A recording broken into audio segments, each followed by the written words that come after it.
Children should always expect from their parents love and care.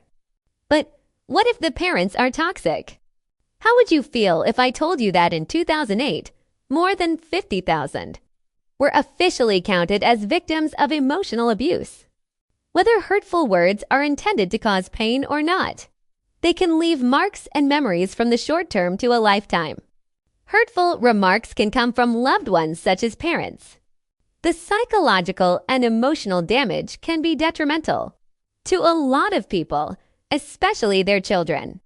The way parents raise their children and behave around them sets up the basic ground which builds their personality and self-esteem.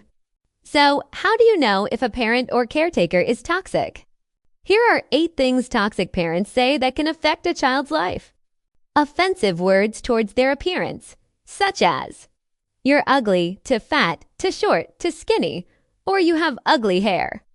This will likely only increase a child's physical insecurity and worry about their body image. This could lead to serious emotional issues, such as eating disorders. Parents are supposed to teach their children how to love themselves, no matter how they look on the outside. Provocative questions towards their actions, like "Why do you act so weird? Why do you walk that way? To that way, move or talk that way," can be equally damaging. Children tend to believe anything their parents say. So sarcastic questions or remarks like these may make the child feel like there's something wrong with them. This makes it very hard for the child to be themselves around people, even during their adulthood. They may then be trapped by the discomfort and fear that others may laugh at them or notice the flaws that their toxic parents invented for them. Selfish wishes are among the most harmful things a parent can say.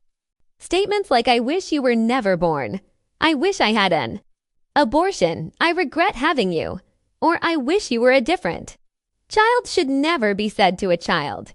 They make the child feel like they weren't supposed to exist in this world in the first place, and that they don't deserve to be alive. These remarks diminish their whole sense of identity, which can lead to self-harm and early depression. Instead, parents should make their children feel loved and valued. Making a child feel like a burden through phrases such as "You cost me too much money," "It's so hard to take care of you," or "Having you exhausts me." This causes the child to unconsciously hide their needs, feelings, and problems just to avoid upsetting the parent. Nemours, a nonprofit children's healthcare system, reported that a lack of love and affection are some of the causes for some children to lean towards stealing and being abusive.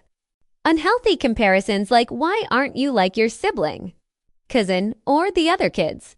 or "The other kids are better than." You substantially reduce a child's self-esteem. They'll never be good enough, no matter how hard they try. Comparing siblings with one another only promotes an unhealthy relationship between them, causing jealousy and resentment. Siblings should equally be given the right to build their own independent identities. Verbally abusive statements such as "You're stupid," "You're useless," "You're a loser," or "You'll never make it" will damage the child's self-esteem. It's important that parents encourage their children into believing in themselves. Threatening abandonment with words like "I'll leave you," "I'll put you aside," "You'll wake up and never find me," or "I'll just disappear" will cause the child to develop abandonment issues. When the child grows up, this belief will be unconsciously ingrained in their mind, leaving them unable to trust future relationships for fear of being left.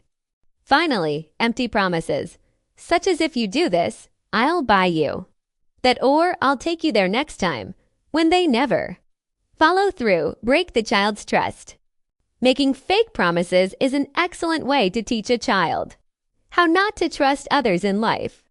To conclude, even though words aren't physically harmful, they can be extremely damaging to the psychological and emotional well-being. Childhood is an essential chapter in every human's life. Our childhood builds our personalities, behaviors, and beliefs. Have you experienced any of these forms of abuse? How do you feel about them? Do you know someone who has and might benefit from watching this video? Have you experienced any of these forms of abuse? How do you feel about them? Do you know someone who has and might benefit from watching this video? If you care about our mission, please don't forget to subscribe to Psych2 for more of our psychology content. And as always, thanks for watching.